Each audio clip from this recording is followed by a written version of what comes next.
Здравствуйте, товарищи! Мы с вами на «Авроре» в студии Роман Шахов. На прямой связи с нашей студией, как обычно в это время, геостратег Андрей Школьников и в эфире передача «Горизонты будущего», а Андрея Юрьевича мы приветствуем. День добрый. Друзья, сегодня немножко посмотрим на восток.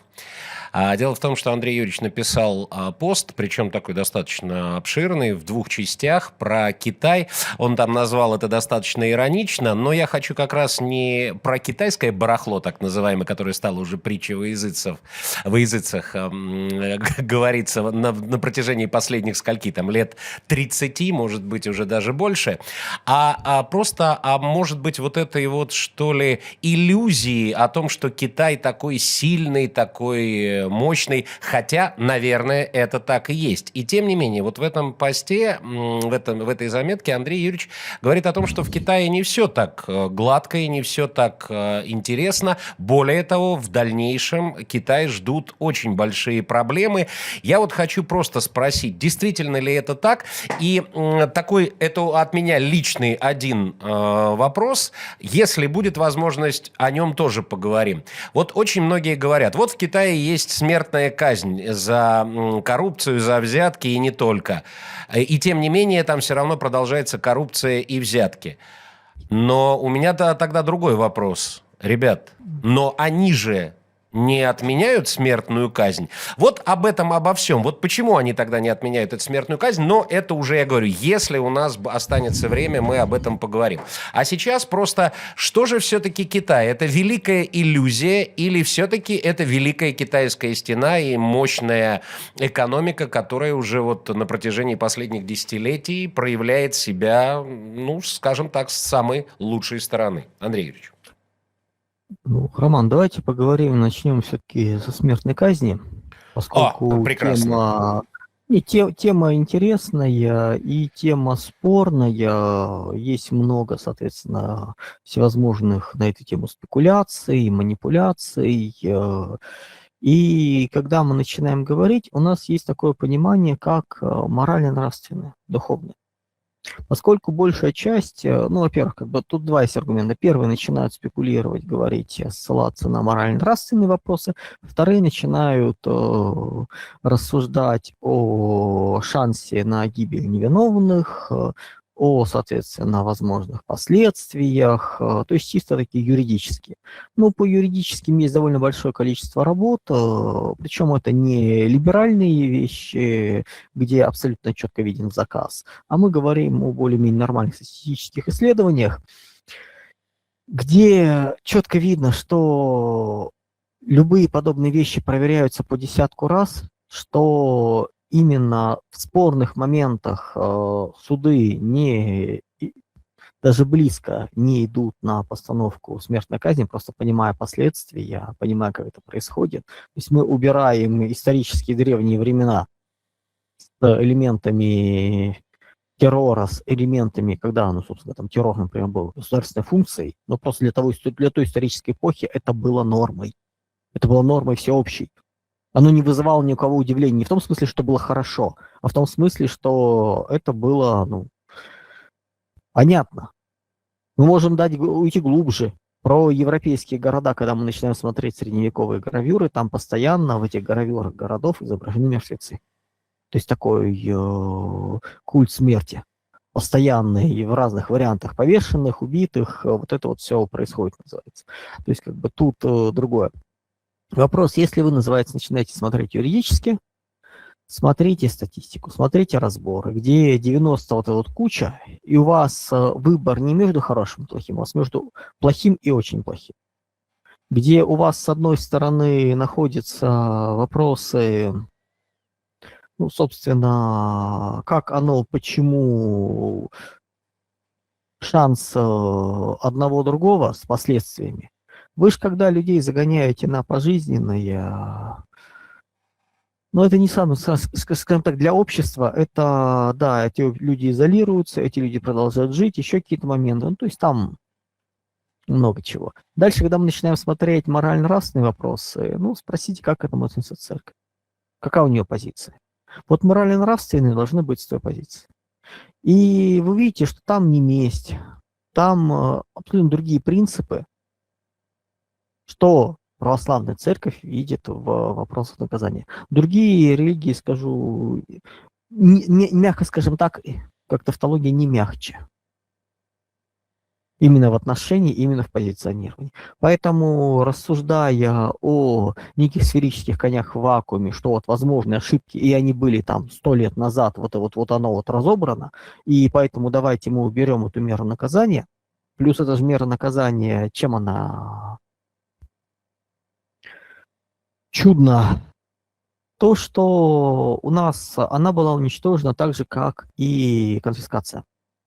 То есть, когда советский строй пал, то у нас были убраны смертная казнь, а есть вещи, за которые она должна быть.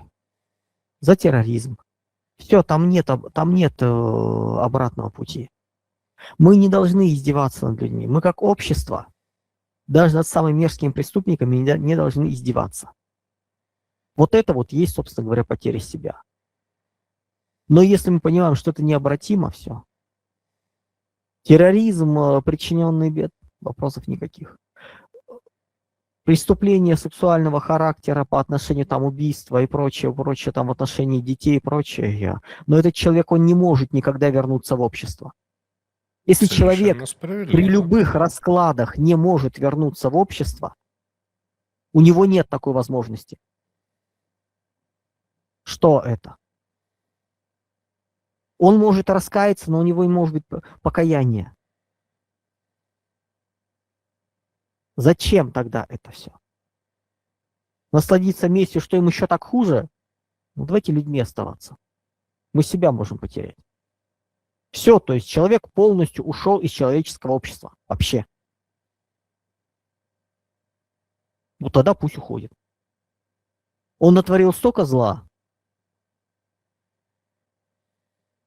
но мы не живем в логике око за око, зуб за зуб.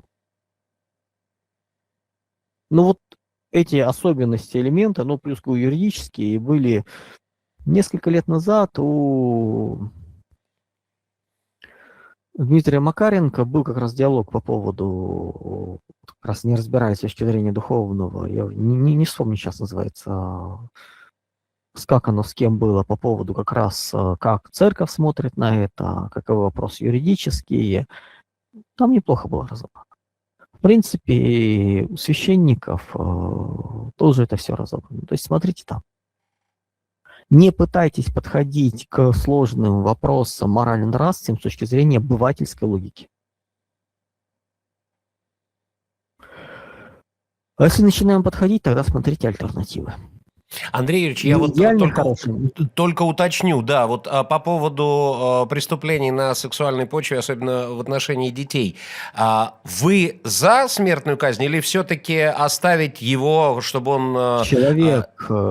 Человек, который натворил зло, которое абсолютно доказано, мы сейчас говорим не о оговорах, когда, условно говоря, там, ну, было по статистике, что чуть ли не, по-моему, не до 50, ну, не моя просто тема, сейчас я не вспомню, так точно называть, так кратко подходил, да, людей, сидящих за, называется, изнасилование, на самом деле сидят там просто по оговору. Ну, да, классическая бабская месть. То есть, как бы там, и это все понимается. Мы сейчас говорим именно вот о вещах, которых, ну, нет места на земле. Мы говорим о террористах. Да, конечно. Мы говорим да, то есть то, что в принципе не может вернуться в общество. То есть то, что уже мы понимаем, что там психика настолько, ну, то есть это тварь. Соответственно, мы, ну, не будем уподобляться ему и мучить, и вот это вот пытаться убеждать себя, что ему там хуже, тяжелее. Пусть идет. А вот, Андрей Юрьевич... С той стороны его уже ждут. Ну, это безусловно. А за такое понятие или за такое явление, как госизмена, надо возвращать высшую меру наказания, как это было в советское время? По последствиям. Четко смотрим по последствиям, по мотивам, есть отягчающие обстоятельства. Не юрист, чтобы нормально сейчас квалифицировать это все через вещи. Есть, условно говоря, вещи по глупости. Ну вот возьмем ребята из пример. Минобороны, о которых мы уже несколько лет твердим, и которые кто-то там присел, хотя присели там на какие-то минимальные сроки, судя по тому, что сделано, по крайней мере, то, что до людей Смотри, доводят. Роман, смотри, например, вот ситуация.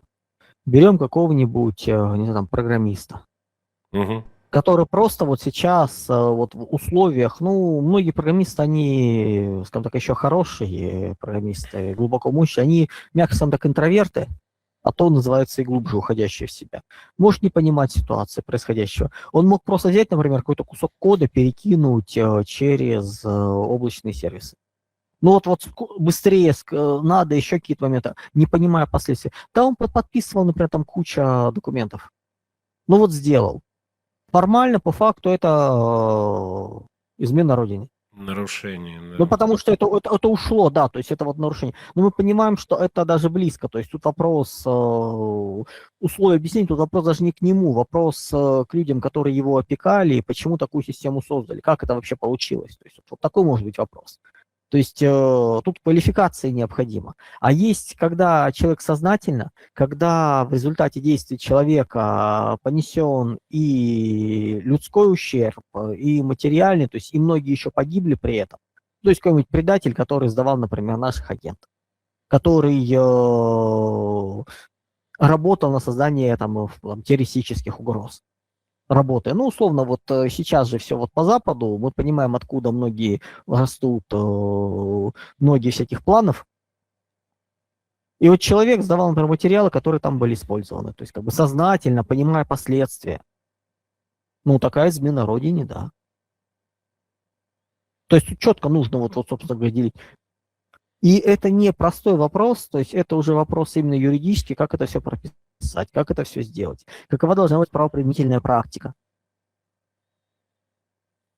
Ну, давайте так, если еще, я очень не люблю говорить по темам, где я не вижу частей, называется, глубины всех нюансов, особенностей. И вот юридическая тема не моя, Мгм. я не вижу ее. Морально-нравственная, друзья, тема, тонкие нюансы расписать, то есть дать полноценную картину. То есть, когда я понимаю, что я могу дать полноценную картину, я готов говорить. Здесь я могу только дать свое мнение, которое надо собирать, которое нужно еще анализировать, добирать. Которое, ну, скажем так, выходит за пределы обычных моих областей интересов. Но то, что это неоднозначно, но есть ситуации, когда да, когда смертная казнь должна быть. Мгм. По причине того, что, извините, последствия. Человек знал, что творил. Поскольку разница между некой госизменой и отдельным видом госизмены и отдельным видом терроризма, она отсутствует. Она исчезающе мала по последствиям в современном мире. Это тоже нужно смотреть. Поэтому есть вещи, которые должны быть. Понятно, это вопросы квалификации, это вопросы допуска. Плюс, как мы говорили, как я уже сказал, смертная казнь. Второй момент конфискация. Мгм. Ну, де-факто конфискация у нас сейчас работает, причем вовсю работает. У нас эти налоговики научились идентифицировать семейные группы. Не, ну там что-то с Тимуром Ивановым Идеально. я слышал, что вроде как ему что-то Причем тут вернули Тимур Иванов? какую-то часть. Причем, Нет, я просто, причем ну тут это Тимур такое Иванов? яркое дело, как бы пока, Таких пока ярче ярких еще дел, не сделали. да ладно, в каждом регионе таких ярких дел полно. У нас тут периодически проходит информация, берут какого-нибудь судью, а потом дальше список связанных с ним людей.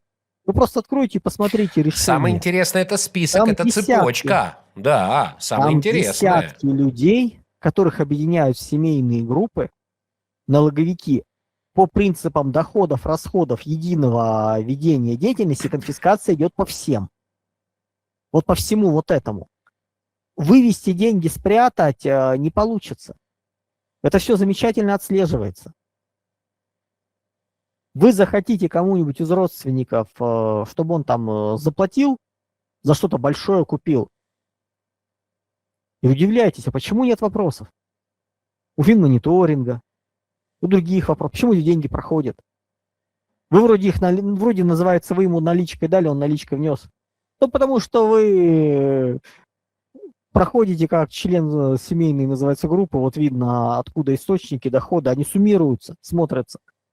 Вот баланс есть, да, вот такой-то дал денег, соответственно, потом они ему вернутся, то есть, ну нормально. Какая-то польза называется от нейросетей, вот они, пожалуйста, вам это считают, аналитика работает. Проблем, собственно говоря, никаких. Но если расходы начинают, доходы человека, группы и прочее начинают кратно превосходить, к вам все, соответственно, близкие родственники, которые у вас на содержании, условно, например, там, которым вы серьезно помогаете деньгами, не подарками минимальными, а серьезно, они все с вами связаны.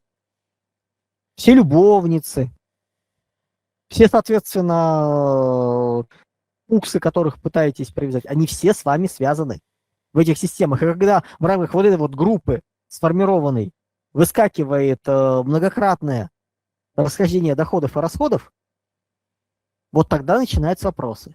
И конфискация идет у всех. Будьте добры, подтвердите доходы вот под эти расходы за последние 50 лет. Откуда вы их взяли? Не можете? Необоснованное накопление. Опять откуда взявшись. И вот на конфискация. Работает как часы. Ну, дай бог. Сколько этих бип и боп, которые делали маленький бизнес империи, работая чиновниками. А сейчас начинаются вопросы. Откуда это все? Плюс самое веселое, когда вот эти вот люди начинают возмущаться, как все плохо в государстве. Ну, потому что начинают чувствовать. Я в таких случаях люблю... Я хоть и не служил, ну, офицер запаса, но некоторые элементы армейского юмора доходят даже до сборов. Когда какой-нибудь чиновник, депутат или еще кто-то, кто был у власти, начинает рассказывать, как там все вот воруют, все плохо, вот нехорошо, я каждый раз вспоминаю пословицу. В армии нет слова «свистнули», в армии есть слово «прозибал». Вот точно так же. Когда какой-нибудь человек, который долго был рядом, вне, там, внутри и далее отношения имел к системе, вот рядом, вот терся с ней, или даже входил в нее определяюще, начинает рассказывать, что вот они там все, а он на белом коне. Нет, дорогой друг. Нет такого слова. Поэтому называется к смертной казни понятно. Теперь давай вернемся к Китаю. Поскольку тема действительно китайского барахла, она забавна. Есть люди, то есть, ну, реакции на самом деле были забавные. Вот смотришь, бывает, на реакции. Вроде долго объясняешь людям, пытаешься объяснить, как думать, что с чем сравнивать, что сравнивать нужно сравнимое. Что если вы начинаете говорить о хорошем качестве автомобилей, так вы сравниваете с хорошим качеством автомобилей. Вы сравниваете современные машины хорошего качества и машины, которые лет 25 были назад, там немецкие, японские. Вот это сравнивайте. Сколько оно прожило и сколько сейчас просуществует. Не дешевый ширпотреб, когда у нас, как должна выглядеть люксовая машина. Эти хорошая машина, даже не люксовая, просто хорошая машина. У нее каждая деталь должна быть под кодом. Четко собрана, типизирована, унифицирована. Годами должно все жить, храниться, где-то что-то ломается, тут же по коду приходит. А не фотографируем и отправляем, и по Алиэкспрессу получаем запчасть. Ребят, это из другой логики. Это не из люксовых вещей, это из логики простых вещей. Хорошая техника, причем любая, и бытовая техника. 25-30 лет назад вот берите то немецкое качество, то японское качество и сравнивайте с тем, что есть сейчас. А сейчас у нас одноразовые вещи, у которых есть гарантия на год службы, и они уходят. И это было сделано не просто так. Это то самое потреблятство, которое мы начали как-то забывать. Когда вместо того, чтобы купить хорошую качественную вещь, как говорится, у меня нет столько денег, чтобы покупать дешевое барахло. Мы в рамках радостного получения удовлетворения дофамина начинаем заниматься шопингом, покупая кучу всякого непонятно чего. Да, первый раз, когда ты видишь, там называется джинсы, которые стоят в несколько раз дешевле, и вау, здорово, они же выглядят как красиво. Ты их берешь, проходит несколько месяцев, они протерлись все. Вот вообще, то есть как бы вид, форма моментально уходит, это все уходит. Ты это все смотришь, идешь и покупаешь себе хорошую вещь, которая будет годами. Прелесть брендовых вещей не в том, что, когда мы говорим о нормальных брендах, не в том, что на них есть лейбл, а в том, что они изначально более качественные. Они живут в логике многих-многих лет работы, службы. Особенность Китая то, что мы на него смотрим в логике слишком большой, чтобы упасть. Плюс, когда не представляем, как может быть мир без чего-то большого, мы начинаем говорить, я не могу представить. Я не могу представить себе мир без китайского ширпотреба. А кто его будет производить? Никто. Культура потреблятства уйдет. Она будет уходить. Когда мне начать не могу представить, я вспоминаю, был такой экономист Олег Григорьев, непокойный, который в начале нулевых искренне говорил, я не могу себе представить, как Америка может потерять лидерство в экономике. Мировой, глобальной. Друзья, вот я могу. И сейчас практически любой может. Просто посмотрев на происходящее в мире события. Когда вы смотрите на что-то слишком большое, чтобы упасть, и не можете себе представить мир без него, это ваши проблемы, ваша ограниченность. И когда вам долго-долго рассказываешь, как будет меняться мир, люди не понимают. В деревню любую съездите и посмотрите, как вот там вот старые вот дома, которые есть, которые там сейчас там не сильно обновлены, под дачи и прочее используются. Посмотрите, какой быт был у людей. Сколько у них было вещей. Мебель какая-нибудь. Да не было толком. Максимум окон вокруг по стенам, чтобы свет был. Посуда минимальная, еще какие-то вещи. То есть каждая вещь покупалась вот, с четким пониманием, а не как сейчас. Особенность Китая в том, что они уникально умеют делать более-менее похожие внешние вещи под любую себестоимость. Это они научились делать идеально. Вам нужно под 100 тысяч, они сделают под 100 тысяч. Вам нужно под 50, будет 50. Нужно под 130, 7,5, будет под 137,5, но оно рассыпется. Ну, первый взгляд, вот так, условно говоря, вот взять, посмотреть, оно будет выглядеть более-менее приемлемо. Вау, здорово. Как-то, похоже же. Но материалы, себестоимость там будут на вот эти вот самые копейки. Не в том смысле, что вы на эту сумму получите, вот как это в мультфильме было, шапок из одной шкуры. Нет. Это будет одна шапка, но качество отвратительнейшего. Заходите чуть дороже, будет лучше качество, еще лучше, еще лучше, еще лучше. И вот за счет этого масштабирования, собственно говоря, они захватывали рынки. Что было? Фактически Китай десятилетиями стремился создать в мире монополию снизу. То есть если мы возьмем производственную цепочку, управленческую цепочку, там, холдинг какой-нибудь, корпорацию, у нее есть производственные активы, торговля, соответственно, сбыт, закупки, поставки, управление, какие-то еще разные функции. Вверху административное управление, и Китай пытался сделать монополию снизу. То есть производственный цех, который пытался стать всем. который пытался перетянуть на себя весь функционал. За счет, то есть он демпинговал, он, соответственно, игнорировал экологические последствия. Он уникально масштабировал качеством, низкая себестоимость труда, эффект масштаба. То есть и это все позволяло ему формировать вот некую вот то, что произошло в редкоземельных металлах.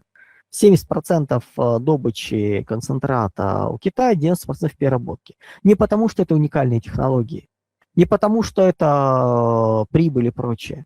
Нет, они игнорировали экологию и демпинговали. Пытаясь создать монополию, чтобы потом за счет этой монополии всех нагнуть. А уникальности там не было. Сейчас во всем мире активно запускают производство редкоземельных металлов, потому что вдруг поняли, что это оказалось одноразовым оружием в руках Китая. Второй раз ему уже не получится это сделать, поскольку все готовятся, запускают. Да, сейчас будет производство концентрата, дальше будет становление очистки чистых металлов. Это все будет. Ничего сверхсложного нет, там технологии 70-х годов. Ну, вроде как монополия. Экономическая наука говорила о том, что самое важное, ценное на рынках – это монополия. Вот они ее создавали снизу, пытаясь стать общей мировой фабрикой по производству, перетянуть на себя вообще все производство, которое есть в мире. Все. Дальше, соответственно, монополизировать под это дело закупки, продажи, конструкторское бюро, в общем, весь функционал, и потом в итоге, чтобы оказалось, что вот есть вроде как управляющая компания, головной офис, административный персонал, но он ничем уже не управляет, поскольку все уже контролируется тем самым цехом, который просто выкинул бы его и сказал бы, вот теперь я главный в мире. Вот была стратегия Китая. Максимальный перехват контроля над всем миром через монополию снизу, противоречащая всему, игнорирующая то, что те, кто наверху, определяют правила игры. Если ты определяешь правила игры, то ты можешь перегать. Они это не учли. И кризис 8-9 года Китай решил рискнуть. Он запустил громадное количество проектов опережающего развития. И все, по сути, поставил на кон. Все ресурсы, возможности он направил на создание дополнительных производств. Когда году в 10-м вроде как отщелкнул мир от проблем и начался опять рост, с удивлением выяснили, что условно там у Китая, например, простаивающих мощностей по производству цемента больше, чем нужно всей Европе в год. Ну вот так. То есть дикие запасы они планировали захватить все рынки. И далее постепенно функция за функцией перетаскивать себе. И где-то года до, собственно говоря, год 12 вот эта вот стратегия стала вершиной стратегического планирования Китая. Основой его. И он шел к этому, он действовал в тех правилах. И в принципе... А ведь это еще было, Андрей Юрьевич, прошу прощения, а ведь это еще было до появления Си Цзиньпина, по-моему. Си Цзиньпин у нас с 2013 года, по-моему. Это общая их стратегия, это общий консенсус элит. У них просто есть представление о том, как это делать, но то, что Китай должен стать мировым гегемоном, это общее для них всех. Тут не надо искать разницы. Вопрос лишь путей, вопрос возможности, скорости, понимания, возможно это или нет, но цели у них едины. Тут они четко.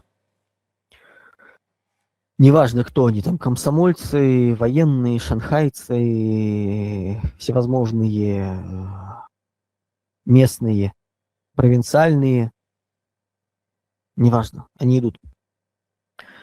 И в году 12 действительно был такой момент, когда у Запада, США, Запада не было вообще понимания дальнейшей стратегии, а у Китая был план победы. То есть у него была стратегическая инициатива. И вместо того, чтобы продолжать, чтобы этим пользоваться, меняться, искать, Китай расслабился. Отдал стратегическую инициативу. Он начал игнорировать изменения действия противников. А в это время происходило много. Заключались трансатлантические и тихоокеанские торговые партнерства. Соглашение о торговле услугами. Дальше был приход Дональда Трампа с функцией зачистки, демонтажа мира Пакс Американо, которые испугались, не пошли. Был инклюзивный капитализм, борьба с глобальным потеплением, но Китай ничего не делал. Китай каждый раз был уверен, что еще 10 лет инерционного развития, и он станет мировым гегемоном. Получит над миром контроль исключительно экономическими методами. И этот срок каждый раз сдвигался. Это каждый раз было еще 10 лет. Еще 10 лет. Потому что у него не получалось качество перевести в количество. Время шло, а геополитическое противостояние, значимость не нарастала. Чисто экономическими методами не получалось. То есть перейти некий критический рубеж не было возможностей.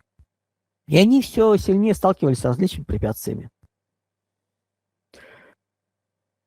И тут Китаю, называется, в погоне за объемом он начал показывать показатели, показатели ВВП начал активно наращивать. Тот самый постоянный рост Китая, он же делался не за счет сбалансированного внутреннего рынка, а за счет еще большего ухудшения и создания проблем. Десятилетиями доля инвестиций в ВВП в Китае была 43%. При норме по миру 20-22%. Вот это необходимо для развития, для воспроизводства. То есть они строили. Условно говоря, 20% их экономики – это строительство в никуда, которое не может быть освоено. То есть вы создаете мощности, вы создаете объекты, которые экономика не может в себя вобрать. А внутрь страны или это тоже Это внутрь страны. Это про внутрь страны. Но Мы это говорим о том, никак что не могло быть освоено, грубо говоря, да? Конечно. Конечно. Это шло за счет наращивания долга, за счет того, что фактически весь там, богатый средний класс Китая, который зарабатывал, обирался через систему недвижимости. Когда у вас минимальные депозиты, в Китае низкие депозиты, когда у вас что-то вложить особо нет, вы начали вкладывать в кубометры, бетонометры. И эти бетонометры начинают строить. То есть китайцы откладывали деньги в бетонометры. Соответственно, это те самые пирамиды строек, это кредиты, это показатель того, что все вроде как растет. Номинально по бухгалтерии растет. Но это целые города, которые никогда не будут заселены. Которые проданы на корню, еще на уровне идеи котлована. А сделать с ними ничего больше нельзя. Там жить невозможно. Но они были построены. То есть фактически всех собрали денег, еще давали кредитов, и чисто экономические показатели есть. То есть там, где нужно было эволюционно развиваться, Китай начал заниматься зажировкой. Ну вот как там, медведи, манулы и прочие спящие зимой животные начинают отъедаться на зиму, вот Китай сейчас так отъелся. То есть Китай это панда, которая прошла этап зажировки. При этом ни пассионарная энергия у нее не выросла, ни геополитической воли, а масса, объем набран. И вот это вот чудо, собственно говоря, то есть стратегия остановилась на уровне 2012 года, не меняясь, и дальше развитие шло по инерции. Года до 21-го. Когда началось СВО, стало понятно, что король голый. Когда стало понятно, что не все измеряется экономикой, и вот это вот начало очень серьезно просаживаться. Китай геополитически начал просаживаться, поскольку у него не оказалось политической воли. Там, где нужно было уже проявлять силу, он пытался купить. Он пытался переждать. Отсутствие стратегической инициативы. Ширпотреб был идеален с точки зрения именно захвата рынка. Вы учите, вот что сейчас происходит в Германии, когда нас говорят, что автопром немецкий умирает. Значит, умирает. Да, там есть куча внутренних проблем. Очень много. И качество работников становится другим, и много еще чего. Но мир привык жить краткосрочными продуктами, товарами, которые живут в рамках ограниченного срока годности и не далее. Вот здесь гарантированный срок, после этого оно умирает. Его так делают. Его бесполезно ремонтировать. Нет необходимости продавать вам качественную, хорошую вещь, вам нужно продавать регулярно, постоянно, некачественные, но блестящие. Создавать у вас иллюзию того, что вам нужно менять, что мода поменялась, новые технологии, которых нет. Их клепают, клепают и клепают. Вещи, которые очень быстро теряют внешний вид и потребительские качества. Но и не важно. И получается, что вы за некий период тратите даже больше, если бы покупали хорошие вещи. Потому что это самое потреблятство. И мир привык вот к этому дешевому китайскому барахлу. Под разные категории. Причем беда китайцев в том, что они даже под, ну то есть мы можем взять, да, у них там, они пытаются сделать люкс. Но с люксом у них беда. Они берут чужие идеи, копируют их и начинают демпинговать. Или начинают собирать идеальные блоки, модели, которые каждый вроде бы замечателен, но собираясь вместе, но откройте любую китайскую технику внутри, посмотрите, как там. Когда любят разговаривать про китайские машины, вы вот это вот чудо китайское, люксовое, откройте, посмотрите, что там внутри, как оно сделано. Там инженера не было, который это все делает. Там просто покидали все. Когда ты наблюдаешь аккумулятор под сиденьем, ну вот так вот удобно ему. Ребят, это, ну да, здравствуй, Autodafi. Когда ты смотришь, как провода набросаны, жгутами перетянуты вот. Ты понимаешь, даже не пытались задуматься. Вот есть красивая обертка. Китайцы идеально умеют, вообще великолепно умеют делать красивый внешний образ. Форму. Дизайн, блеск, какие-то вот особенности, так, чтобы продать. Вот предпродажная подготовка сделана идеально. А дальше начинается проблема. То, что должно служить лет 15-20, рассчитано на 3-5 лет. А дальше даже вплоть до того, что поддержка перестает работать этого всего. Покупайте новое. Оно не рассчитано на такие долгие вещи. Там сама культура производства, условно говоря. У вас есть какой-то процент сделанный идеально, какой-то процент средний, какой-то процент гадости. Да, вы можете поставить хороший, шикарный контроль входной и отобрать из большой партии те, которые идеально сделаны, и сказать, вот оно премиум. Но это надо еще скомпоновать, нужна инженерная мысль. А теперь давайте приходим к событиям ближайших 10-15 лет. У нас мировая катастрофа. У нас дикая просадка уровня потребления будет. Разрушение связанности, логистики. У нас есть факторы, которые геополитически мир будет распадаться. И в этих факторах давайте посмотрим, что будет с китайской продукцией, за счет которой они планировали доминировать в мире. А в мире доминировать надо за счет технологий, за счет уникальности, то, что никто не может повторить.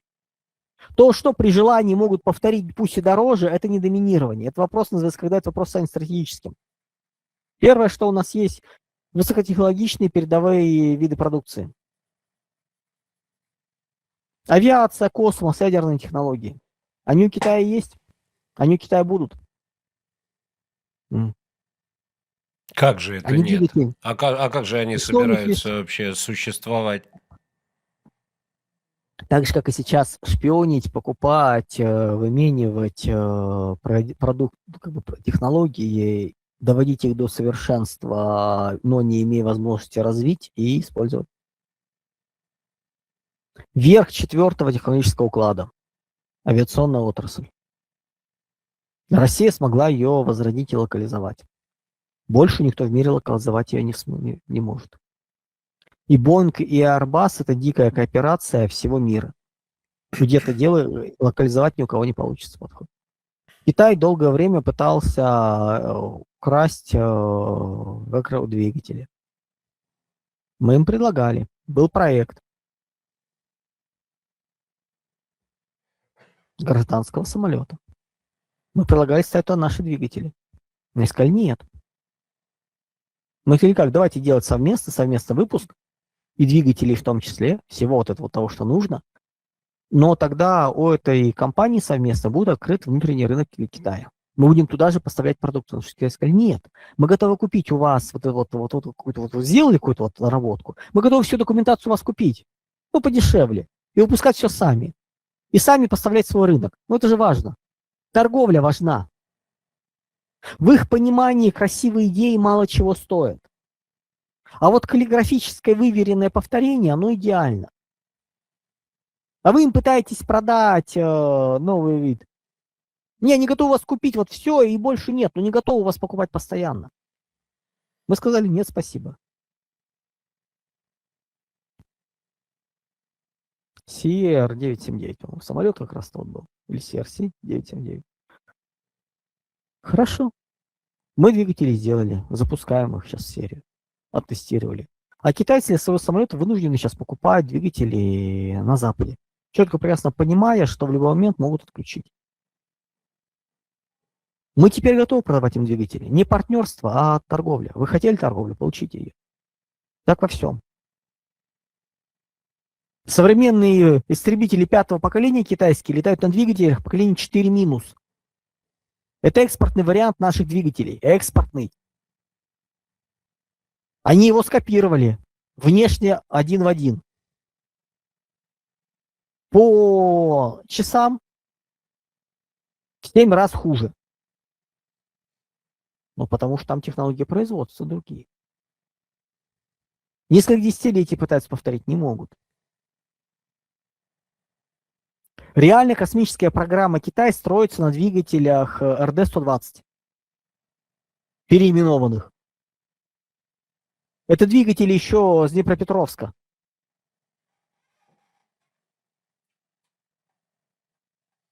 Где было куплены со всей документацией, с людьми, перевезены, сделаны. Вот, да. А дальше нет.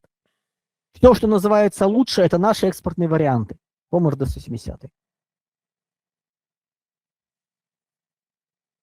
И так во всем. Чудные ядерные технологии, все, что у них есть свое, это, по сути, то, что им было передано в свое время с канадской компанией и продано. И это технологии 60-х, 70-х годов. Это те самые реакторы, где Индия и Пакистан себе плутоний оружейный нарабатывать делали. Собственно говоря, Тори это вот оттуда же, из этого тупика.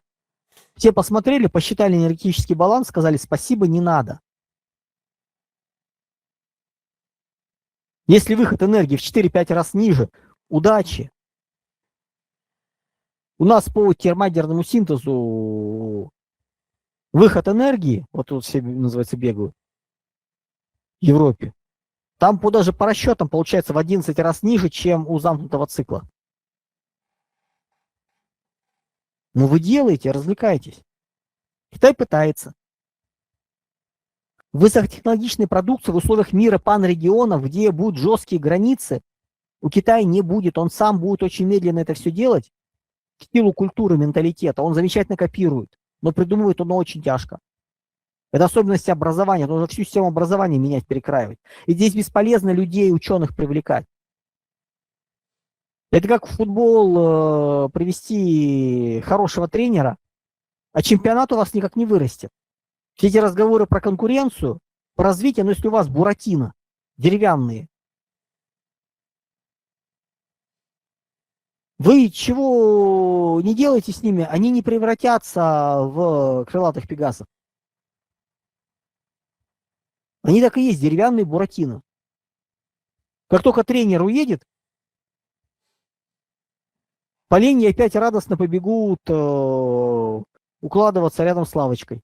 Так они и так поленьями будут, просто, может быть, на какой-то момент, немножко поменьше мяч отскакивать будет. То же самое и в экономике, и в политике то же самое. Всем известно, что осина не горит без керосина. Да, от осинки не родятся апельсинки. Зажечь буратино, вот есть только вот так. Но это как бы тоже такой вопрос. Одноразовый всплеск, а потом что? У вас что, спортивные детские школы появятся? Нет. У вас система не работает нормально. И не будет. Поэтому проблема с экологичной продукцией будет. Серьезно. Локализовать что-то, перевести – это очень сложный процесс в современных условиях. Это не документы стащить в папочке. Это целый производственный комплекс с оборудованием, с настройками, с людьми, с пониманием, как это делалось, большая часть которого не описана. Поэтому это вылетает. В мире панрегионов в середине 20-х годов каждый панрегион будет делаться сам. Дальше, собственно, продукция машиностроения, станкостроения. К концу 30-х годов это будет все локализовано. И сложностей с этим не будет. Есть планы. Да, они будут нарушены по срокам позже, но они будут выполнены. В 2014 году у нас по продовольственной безопасности было от 40 до 60% по разным видам продукции импорта. К 2022 году вопрос решили. И спокойно вступили в противостояние. Понимая, что быстро нас зажать не получится. А в 2014 году смогли бы. Импорт перекрыли бы, продуктов питания. И долго мы продержались голодные. Поэтому продукцию машиностроения будем локализовывать все дружно. И Китаю здесь особо ничего не светит. Беда Китая в том, что он умеет масштабировать ценой качеством, но он перестал уметь делать качественные дешевые вещи. Дешево он умеет делать хрень. Качественно он делает так же дорого, как и все остальные. Добавляем сюда еще логистику.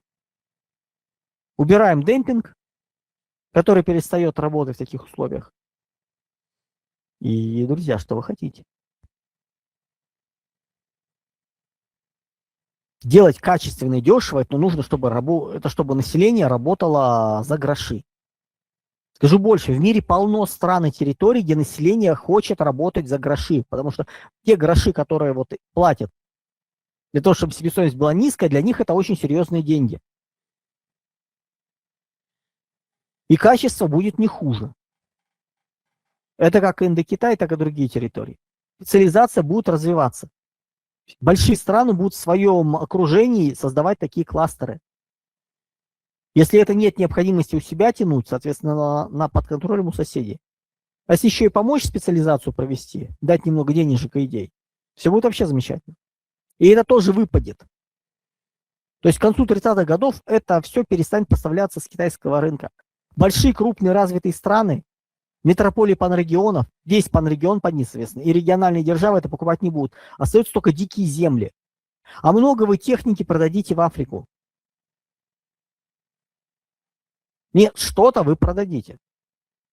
Все равно в каком-то объеме это будет нужно. Но это не будет масштабным рынком. И у вас начинается падение объемов. И третий момент – это ширпотреб. Дешевый, одноразовый, ненужный. И тут беда для Китая. Культура потребления его будет меняться. В принципе. И это очень болезненно.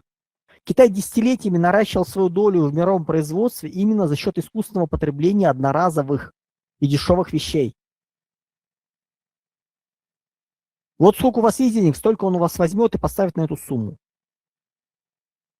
У вас становится больше денег, вам начинают направлять продукцию более высокого качества. Меньше – то же самое, но рассыпающееся. Классическое потреблятство. Внешне похоже. Под любую себестоимость. Это забавно в метро наблюдать девушек с брендовыми сумками, потертыми, не пойти какого качества. Ну, потому что есть благородное старение, там материалы качественные. Вы не можете сделать дешево, потому что материалы, себестоимость там не дешевая. У Китая своего немного. Китай сырье вынужден брать со всего мира. И это уже очень значительный вклад в себестоимость. Дальше добавляем туда труд людей, который дорожает. Получаем то, что получаем. Берем страны рядом по соседству или подобные с нормальной культурой труда, и они будут делать ровно то же самое. Так с текстильной продукцией произошло. Посмотрите, как по миру текстильная продукция расползлась. Где-то она сейчас только не производится. Это первый уклад. Технологии первого уклада расползлись. Есть целые страны, которые вовсю шьют. Наплевав на экологию, наплевав на все, позволяя богатым странам чувствовать себя комфортно и хорошо, выведя это грязное производство от себя. По мере развития то же самое будет происходить с металлургией черной. И вовсю выводятся. Там и вплоть до нефтепереработки. И Китая здесь нет. В общем, в То есть ближайшие 10-15 лет у Китая будут, скажем так, сложности, а может быть даже и какая-то, можно мы даже, говорим так только сказать, про катастрофа. торговлю. Мы говорим только про торговлю. Если добавить, какие у Китая будут геополитические сложности, проблемы США, там, называется, до всего этого может и не дойти просто. Китай может распасться. Ну, то есть Погибнуть смутные просто. времена для Поднебесной. Вполне возможно, к этому, называется, все идет. Но мы сейчас все-таки обсуждаем именно производство. Угу. Мы обсуждаем нашу изменившуюся культуру. Вместо того, чтобы отложить покупку на время, накопить, подумать, выбрать на годы вперед, мы импульсивно хватаем что-то. Нужно, не нужно. Какая-то хрень. Берем. Эрзац товара. Получаем, называется, гормональный всплеск радости от шопинга, от новых вещей. Идем дальше. А Китай где дают низкую цену за счет снижения качества. И эта культура потребления умирает. И вот эти вот, давайте так, желающих подемпинговать в условиях высокой конкуренции, наплевать на экологический вред и работать за гроши, в мире будет хватать. А Китай с ними уже не конкурент. Он уже повышает внутреннее потребление, качество набивает. А лет через 10-15 структура потребления в мире такого будет, что молодежь того времени, когда будут раскопки проводить, ну как, разбирая, что там у вас в гардеробных и в шкафах, будут вот это вот все доставать, смотреть и искренне спрашивать, как вот это вот рассыпающееся ненадежное барахло, хлипкое, вы на себя надевали. Как вы этим пользовались? Но оно же вот оно ненадежно. Зачем вы вообще это взяли? Если оно вот тут такой кучей свалено. Мы опять возвращаемся к надежным ремонтируемым вещам, долгих лет использования, уходя от ширпотреба. Ну а 40-е годы это уже 6-й уклад. Но это уже аддитивные более технологии. Да, это отдаленная уже перспектива, И тут да, просто и нужно там уже... понимать, что это уже аддитивные технологии, 3D-печать. Это уже роботизированное производство более сложной продукции. Ну и там, собственно, многие вещи даже таскать не надо будет. Если у вас есть возможность напечатать какую-то ерунду вот в маленьком производстве, дешево и сердито, зачем вам это заказывать с другой стороны мира? Ну, собственно говоря, что и Поэтому требовалось доказать. боремся, да, поэтому то потреблятство, которое нам усердно навязывали последние десятилетия, в ближайшее время будет уходить. И основной пострадавший будет Китай, который за счет него пытался захватить рынок. И просчитался. Да, по сути, им надо было, вот 2012 год, это была, по сути, сформирована вот стратегия, ну, как она сформирована чуть раньше, она 2012 год была актуальна, вот эта вот вершина, а дальше вот все медленнее, медленнее, медленнее рост. Дальше это уже видимость, дальше это когда мы не можем делать качественный рывок, мы начинаем набирать количество и получили то, что получили. Ну и как говорил наш любимый товарищ Сухов, Восток – дело тонкое. Трудно нам понять Восток, хотя в любом случае, Да, наверное, они достаточно давайте прагматичны были, люди, просто, люди как люди, да. да, просто где-то Давайте просчитались. четко понимать, что вот это вот еще давайте понимать кого-то, разбирать кого-то. Нужно всегда смотреть, кто определяет правила игры в мире, кто Ну да. наиболее весом, какие законы действуют. Если действуют законы, характерные для Европы, для европейской цивилизации, западноевропейской цивилизации, и они доминировали, ну вот они правила игры. А вы пытаетесь, я буду выше этого, жить по своим правилам, меня никто не понимает, так кому ты нужен? Это, знаете, есть сейчас такие психологини, вне зависимости от пола, которые вместо того, чтобы получить нормальное образование по психологии и изучить, почитали этих ваших интернетов. Начитались какой-то популярной ерунды и радостно рассказывают про границы, про я личность, и вот называется «Пусть весь мир подождет». Оригинальная снежинка, понятно. Ну, да, называется. Альтернативно одаренные сейчас. Угу. Вот это вот все, типа, такое, какое есть. Не понимая, что любое взаимодействие в мире – это компромисс, это консенсус, это общее пространство. Нет возможности жить полностью закрытым от мира. Вот есть вот я, вот мои границы, а есть где-то там, где мы будем взаимодействовать. Нет. Взаимодействие идет по нечетким границам, нет жесткости. Они меняются, перетекают, есть общее пространство, условно говоря, там действия в рамках семьи, в рамках каких-то отношений, это там работа, это всегда идет взаимодействие, общее пространство, где вы накладываются слои друг на друга. Такая лессировка называется разных слоев, которая дает некую гармонию. И когда ты начинаешь отрубать, ты выкидываешь себя из социума. Вот когда ты начинаешь делать вид, что вы уникальная культура, вас не понимают, вы сегодня не в ресурсе, поэтому отстаньте все, но вы себя изолируете от мира. Вы изолируете себя от будущего. Я хочу торговать и не более. Но кому-то интересен и нужен. Ну, это в конце концов их проблемы. Спасибо, Их Андрей проблемы, Юрьевич. это я к тому, что пытаться понимать именно, давайте понимать их культуру, их стратегию, их образ мышления. Да, мы понимаем их образ мышления, но не с точки зрения восхищения, а с точки зрения будущего. Ваш С точки образ зрения мышления не будущего, соответствует да. реальности, данной нам в Это, ощущении. это уже в Есть, любом случае их проблемы. как говорится, у Платона был мир вещей, мир идей, идеальных, совершенных, вечных и прочее, прочее.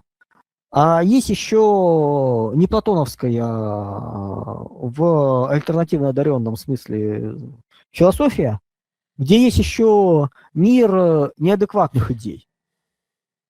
Вот таких вот называется несовершенных, краткосрочных, живущих, и которые периодически путаются. Вот эти люди думают, что они стремятся к каким-то совершенствам, ищут гармонии, соотношения. А в итоге они оказываются в мире галлюцинаций, сновидений, бредовых идей. Ну, так каждый выбирает свой путь. Третий вариант, да, называется мира. И получается то, что получается. А потом реализацию этого мира галлюцинирующих идей мы наблюдаем в виде ширпотреба китайского. Ну, собственно говоря, вот и закрутили и вырулили. Это была передача «Горизонты будущего» на информационном агентстве «Аврора», на радио «Аврора». Андрей Школьников, геостратег, сегодня нам поведал о Китае и о ширпотребе. Ну, все мы так или иначе сталкивались с этим ширпотребом. Так вот, сейчас его будет все меньше и меньше, как говорится. И, собственно говоря, этому можно только порадоваться. Поэтому смотрим, наблюдаем, анализируем, думаем, что что же будет дальше, и стараемся, в общем-то, как-то двигаться вперед, насколько это возможно. Подписывайтесь на все ресурсы Андрея Школьникова. Прежде всего, канал в Максе. Там помимо его заметок есть его еще и видео-комментарии коротенькие по текущим событиям. Подписывайтесь на все ресурсы информационного агентства «Авроры». Подписывайтесь на канал «Точка сборки» и помогайте «Авроре» чем можете. Ваша помощь для нас очень важна. Меня зовут Роман Шахов. Роман Шахов, Андрей Школьников. Передача «Горизонты будущего». Информационное агентство «Аврора» вас приветствует. До новых встреч. Всего доброго. Андрей Юрьевич, спасибо. Приветствуют при прощании. Конечно. Мы их приветствуем. Ладно, до скорых встреч, друзья. Всем привет, как говорится. До свидания.